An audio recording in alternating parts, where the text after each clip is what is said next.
Well, thanks so much. Unfortunately, I am involved in nothing, but I'm working on it. I'm working on it. No, it's really cool to be here. Ashton and crew, this is incredible. My wife and I had moved away for about 10 years and just came back this last year. Bismarck did not have this kind of stuff when we left, and we hit Minneapolis. Like, come on, who else did the Minneapolis thing? Yeah.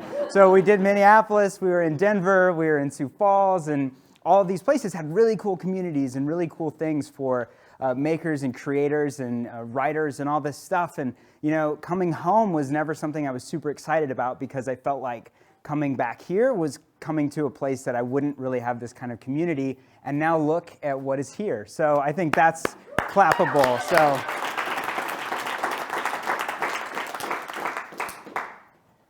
Also, I had such anxiety about these light bulbs and the hula hoops, and you did not hit any of them. That was incredible. That was amazing. And I'm also like, why did I have to go after the amazing lightsaber hula hoop thing? So yeah, thanks a lot for structuring the night like this. So I want to start with a story. I'm going to be not so much the company guy, but more of like the individual hermit in a room kind of creative process guy as a writer. But back in the 18th and 19th century, there was this man named Jeremy Bentham. And Jeremy Bentham was driven by this question: is there a way for one person to control the thoughts and actions of thousands and even hundreds of thousands of people at once? And so Bentham was this philosopher and this sociologist, and to do his research, he started going to the prisons. And back then, apparently, they didn't care about prisoners at all, because they were like, yeah, do whatever you want with them, man. You know, they're in prison, so they deserve whatever you do to them. And Jeremy went into all these prisons, and he found that they were laid out really inefficiently. You know, there were all these tiny little jail cells that were dimly lit, and it was sort of this twisty-turvy layout, lots of layers. And the issue was you needed a ton of guards to make sure that the prisoners weren't doing prisoner-esque things, right? They weren't still doing the things that got them in there in the first place. They weren't trying to escape. They weren't trying to run for political office, you know, all of those kind of things. And so, I'm sorry, Mayor Seminary, I just remembered that you're here. No, you are the best, and everybody loves you. You're good. You're good. So Bentham is in these places that don't have people like our wonderful mayor in it. And the issue was, I got to get out of that. That's a hole.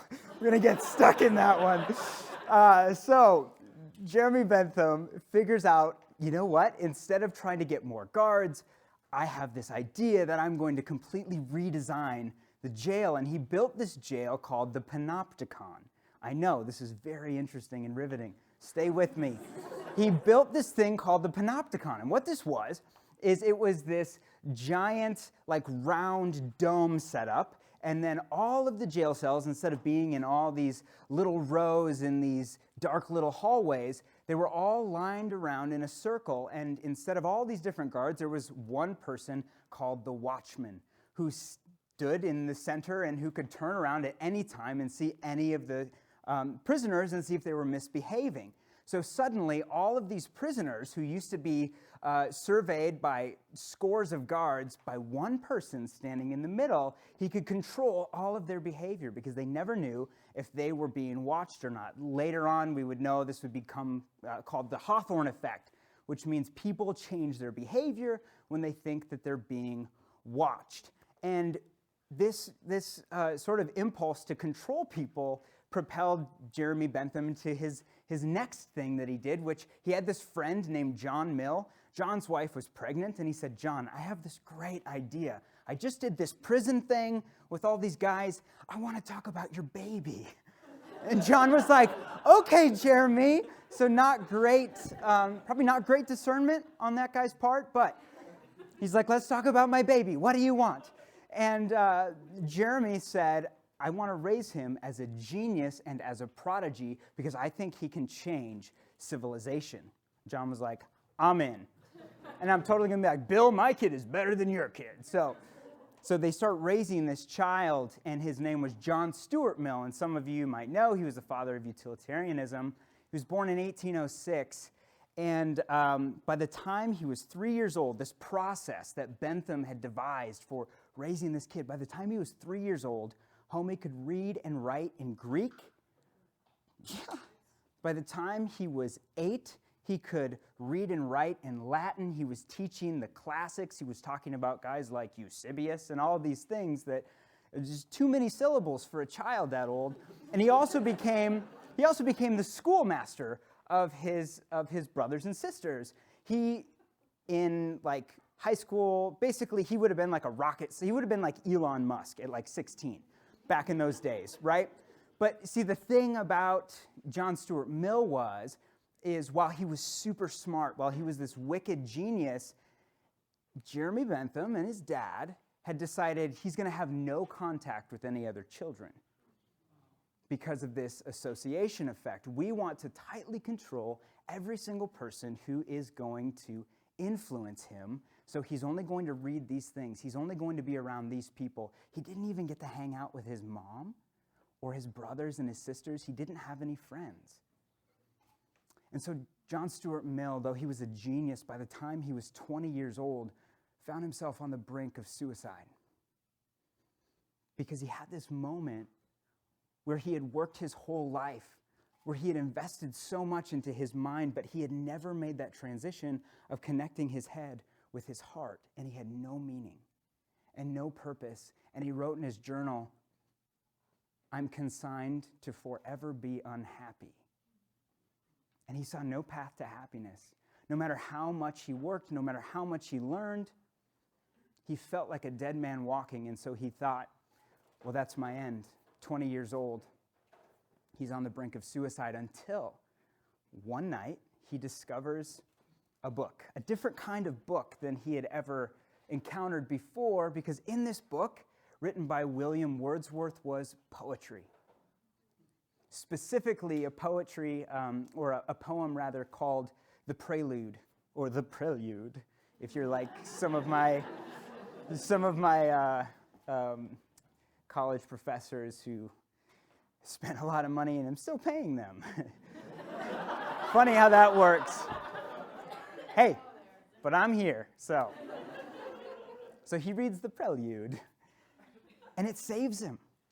It saves John Stuart Mill, because suddenly he realizes that beauty can happen apart from the intellect, right? And he gets infused with meaning and realizes that connection to people is really what his life should be about. And ultimately, his political philosophies became more about how can you increase happiness for as many people as possible. Another talk, I would argue utilitarianism isn't the best way, especially when there are people like Nazis about, but I digress. He had this purpose that he had never had before. And why I share this with you is because we're talking about process tonight, right? As creatives. And specifically for me, I had applied myself to process intensely as a ghostwriter. And I'm the kind of person, too, who, I get depressed really quickly, if I'm alone for more than a day. Seriously, I'm not even kidding you. It's kind of pathetic. I lived alone for 1 week, and I was like, I hate everything. I quit everything. This is terrible. Yeah, exactly. I was reading John Stuart Mill and weeping to myself. And yeah, see, I'm not like that. And so, but being a writer by myself in a room working on this kind of process stuff has led me down those kind of moments in my life where I've had process, but I have not connected it with purpose. And when we completely devote ourselves to the process, something bad happens to us. Something not human happens to us, and we start to be divorced from the actual work and the actual art that we're creating. And I want to share just a few ways that that's changed for me, and I hope to give you something that is practical and useful, but also that encourages you to not lose the purpose just because you're working so hard on the process, because ultimately, process without purpose gave us a prodigy on the brink of suicide, and it does that in all of us if we're not careful. When I became a ghostwriter, Fun fact, it's because I got fired from another job, but I became a ghostwriter, and it happened very fast. It was like I got a contract to write for a publisher, and I had 5 books to write in November. Yeah. And I was like, I haven't even read 5 books. Like, I didn't say that out loud, but I was thinking it.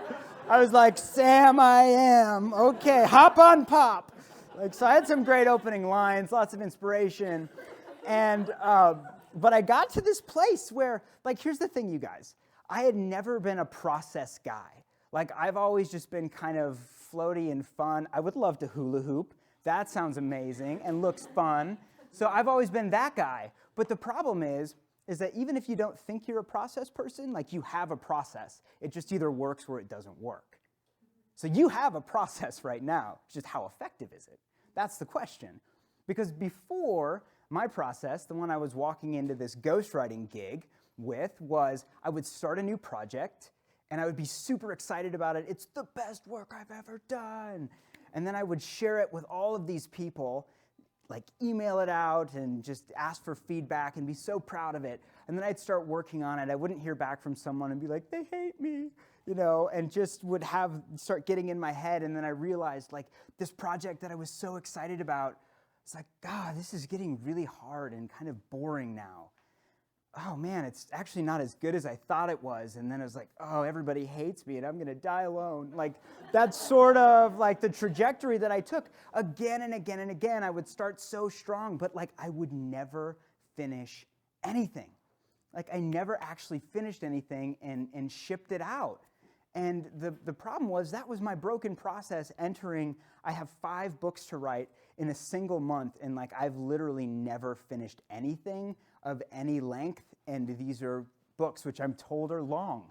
And so what I did is I decided, like, well, currently my state is not adequate to do this. I can write, and that's good. I can read, that is good. Those are the only 2 skills I possess right now that can get me to the end of this month. And so what I did is I got out these Excel spreadsheets, and I started writing in like all of these different rows, and I would track what I ate in the morning before I started writing, how much I slept.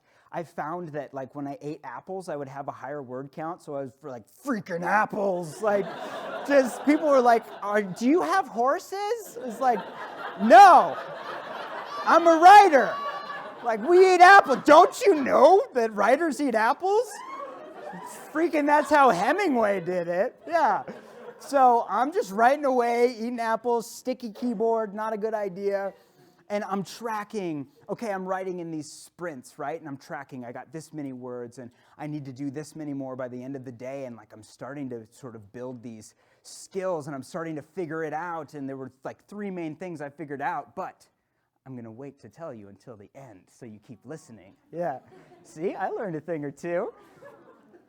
And so I did that, and I would track things, and I just completely devoted myself to like the machine of creating these thousands and thousands and thousands of words. In fact, I wrote so much in November. This is so lame, but I wrote so much in November, I actually got injured. I did. I hurt my right wrist. And I started, like, I had these bumps in my fingers. I couldn't feel my fingers anymore. And so by the end, I was like, oh gosh, like trying to write. And then I started hunting and pecking, and I was like, this isn't going to work. So I had to actually download dictation software so I could keep up with my word count. So I would start dictating, and I wrote way faster. That was awesome. But I like broke my hand from writing so much. And to date now, I've ghostwritten 18 books. And I've finally written one of my own. I think it's the worst book I've ever written, unfortunately. So if you see it, definitely pick up a copy. But what I realized was there were 3 things that I built, sort of like 3 core philosophies and principles. But in all of that, like in all of the spreadsheets and in all of the meetings and in all of these like interviews and outlines and just constant, and like listening to audiobooks about willpower and self-discipline and how can I get better? How can I get faster? And that became my life. Like my soul started to like shrivel up a little bit. And I didn't realize it was happening until I'm also a drummer. I play a lot of jazz. And I went to coffee with one of my best friends who's a great guitar player. And we were talking and he was like, yeah, so how's this ghostwriting thing going? And I was like, oh, it's so good. And I was just telling him about all this stuff and all these processes. And he was like, dude, are you happy? He's like, how does that fulfill you artistically? And then I was like, I'm not happy, John. like I'm dying. I didn't realize it until he asked me that. And I realized that process without purpose, while we might be super productive, is not fulfilling. But to get there were three big things. The first thing that I learned is that I had to understand that I have a critic and I have a creator, and they both need to work together, but also work in their own separate ways. And if you are a maker or creator, you have these two, right? We have this bent in us that we can create, we can get into flow, and it's amazing. But then we have this little critic who's like, your dad's gonna read that, you know? I mean, come on. Like the dad thing. Dad, I love you, but come on, the dad thing, right? Like, so you're writing, but at the same time you're trying to edit and you're trying to critique what you're trying to create. And then it's kind of like if you were building something and then every time you built a stair or two, like you would tear one down because you're like, yeah, that's not right. And so that has a creak in it or whatever the deal was. And so I finally learned to separate my critic and my creator. And I would allow my creator just to go for it, and I would call it an ugly duckling draft. That's what I was allowed to do, an ugly duckling draft. It was going to be ugly. It was going to be typo-ridden. I wouldn't even allow myself to correct typos. I would just fly through it and get into flow, and then my critic would come out, and I would start chopping it up mercilessly and being like, your babies are ugly, and I would fix it. But the thing that happened is it got better, and it got faster, and there were less ugly babies, which made everybody happy.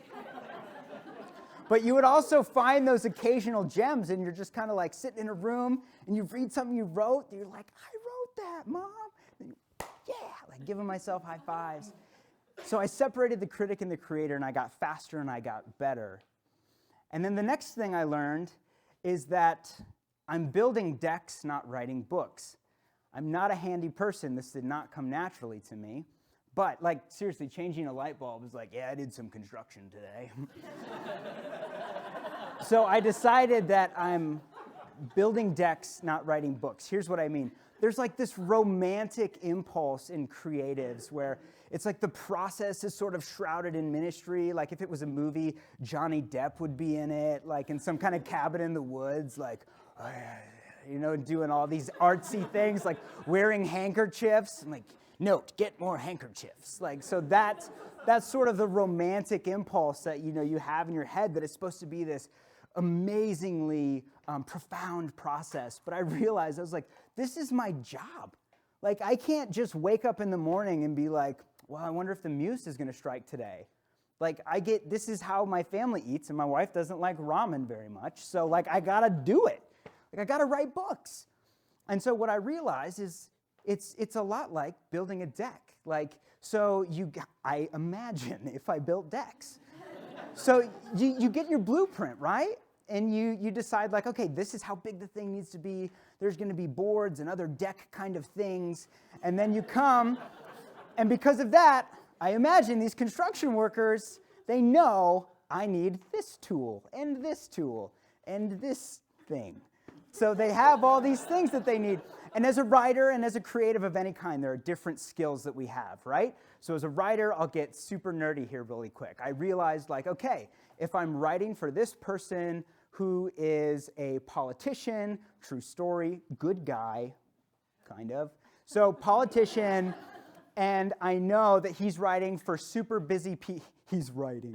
So he's writing for really busy people. So then I have to come in and I have to use things called right branching sentences so that the subjects and the verbs are really close together so that the action flows and so that they're not sitting there reading these convoluted sentences, and that my writing needs to be at probably 6th to 8th grade reading level on the Flesch-Kincaid scale, which means that I need to have about 12 and a half sentences or words per sentence and about 1.5 syllables per word, which means if I hit polysyllabic words, I need to cut them before I get to the end. So this is like super nerdy stuff, but they're skills. Like we all have skills that we bring to the table, right? And so what we do is we decide, I'm building a flipping deck today, and I need my plumb bob tool. It's the funniest tool.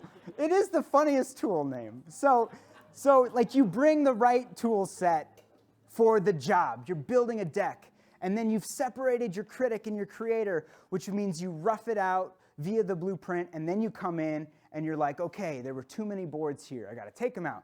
I'm going to paint this thing. I'm going to sand that thing, and construction. And so you do that, and it's done. I de-romanticized the process, and it got much more effective and efficient. However, that was really where I started getting to this John Stuart Mill phase, where I started getting kind of like, I felt like I was like a factory of words. Like I was just, and like the hardest part is it didn't really hit me until I was writing this book for this lady who's just one of the most amazing people, and we're sitting and she's talking. These things work where you interview them essentially, and they're just talking their book out, and then they're essentially writing a rough draft verbally. It's very interesting. But she's talking to me about this moment where she was very, very sick, and she was getting rushed to this special hospital, and she got put on this plane, and she was telling me about like all her kids. Like she didn't think she was coming back, and so all she could think about wasn't like, am I going to be okay? Like she had someone give her like a tape recorder, because that's kind of the era it was in, and she has this tape recorder, and she can barely speak. She's laying on this private plane that's flying her to wherever she's going, and she's just sort of rasping out, kids, this is what you need to know about life. Like, because I'm not going to be around to tell you. I'm not going to be here. And so this is what you need to know to be a good person and to do good work and to be fulfilled. And in that moment, the third principle hit me. It was to have purpose means to help solve problems for people that you believe in. And I believed in her. And I wanted to help her tell her story that was going to help so many other people. And all of a sudden, my head and my heart kissed and married again. And it was just this amazing thing. It was just this amazing moment, because it infuses you back with, this is why we do it. This is why we get better. Because there are people that we believe in who have messages and missions that we can help them accomplish as creative people in very functional ways. So we need to be good, but we need to be good for the right reasons. I love that I just got an amen. Who is that from? Come on. Yeah, altar call after this. You know if you need to be up here. Ashton, I'm sorry. I know I'm way over. I'm just going to finish now. I swear. So, this thing happened in me that was really good. And what I realized is it was a lot like the Tin Man. Everybody know Wizard of Oz? Of course you know the Wizard of Oz. Yeah, but I haven't heard of that one. So, the Tin Man, he has a really interesting backstory. Does anybody know the backstory of the Tin Man? Don't raise your hand. I want this to be unique. Okay. Nobody knows the backstory of the Tin Man. Well, saddle up. Here we go. So, the Tin Man, before he was a Tin Man, he fell in love with this girl. And they were so happy and so in love, and it was so wonderful. And he went to her mother and father and said, I want to propose and marry your daughter. And then his would-be mother-in-law said, you can't marry her because you don't have a house. You need to have a house to marry her. And he said, okay, I'm a woodsman. That was who he was before the Tin Man. He was the woodsman, hence the axe. So he runs out to the forest and he starts chopping down all these trees because he's going to build this wonderful house. And she comes and she sings to him, and they talk and they kiss, and it's just all nice and lovely. And every day she comes and visits him, but he gets further and further into the forest, and he chops more and more wood, and she can't find him sometimes. And then when she does, he doesn't take any time for her anymore because he's chopping wood. And then pretty soon, he has this giant mass of timber, but he hasn't built a house yet. And she says, "You have enough to make us 10 houses. And he just doesn't even listen to her anymore, and he pushes her away. And she leaves, and the more he works and the more he works, he turns into a Tin Man. And this man becomes this machine. And then finally at the end, it rains, and he didn't have his oil can, and he gets stuck where Dorothy finds him. We can become Tin Men if we're not careful, because we must connect our head and our heart. Even though we work on our craft, even though we devote ourselves to efficiency and productivity as good Americans, we can't lose our purpose. Because process without purpose gives us a prodigy on the brink of suicide. You're amazing. Wow! Let's just keep going, huh? That really is all I have for you tonight, but I hope you'll take that under advisement, because I sincerely mean this. I hope you have some practical stuff, but really, don't forget about your soul. Thank you.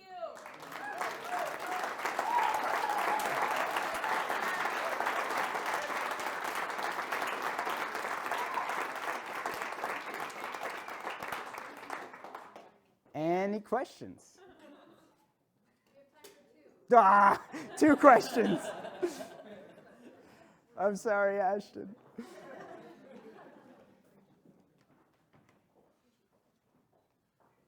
And scene.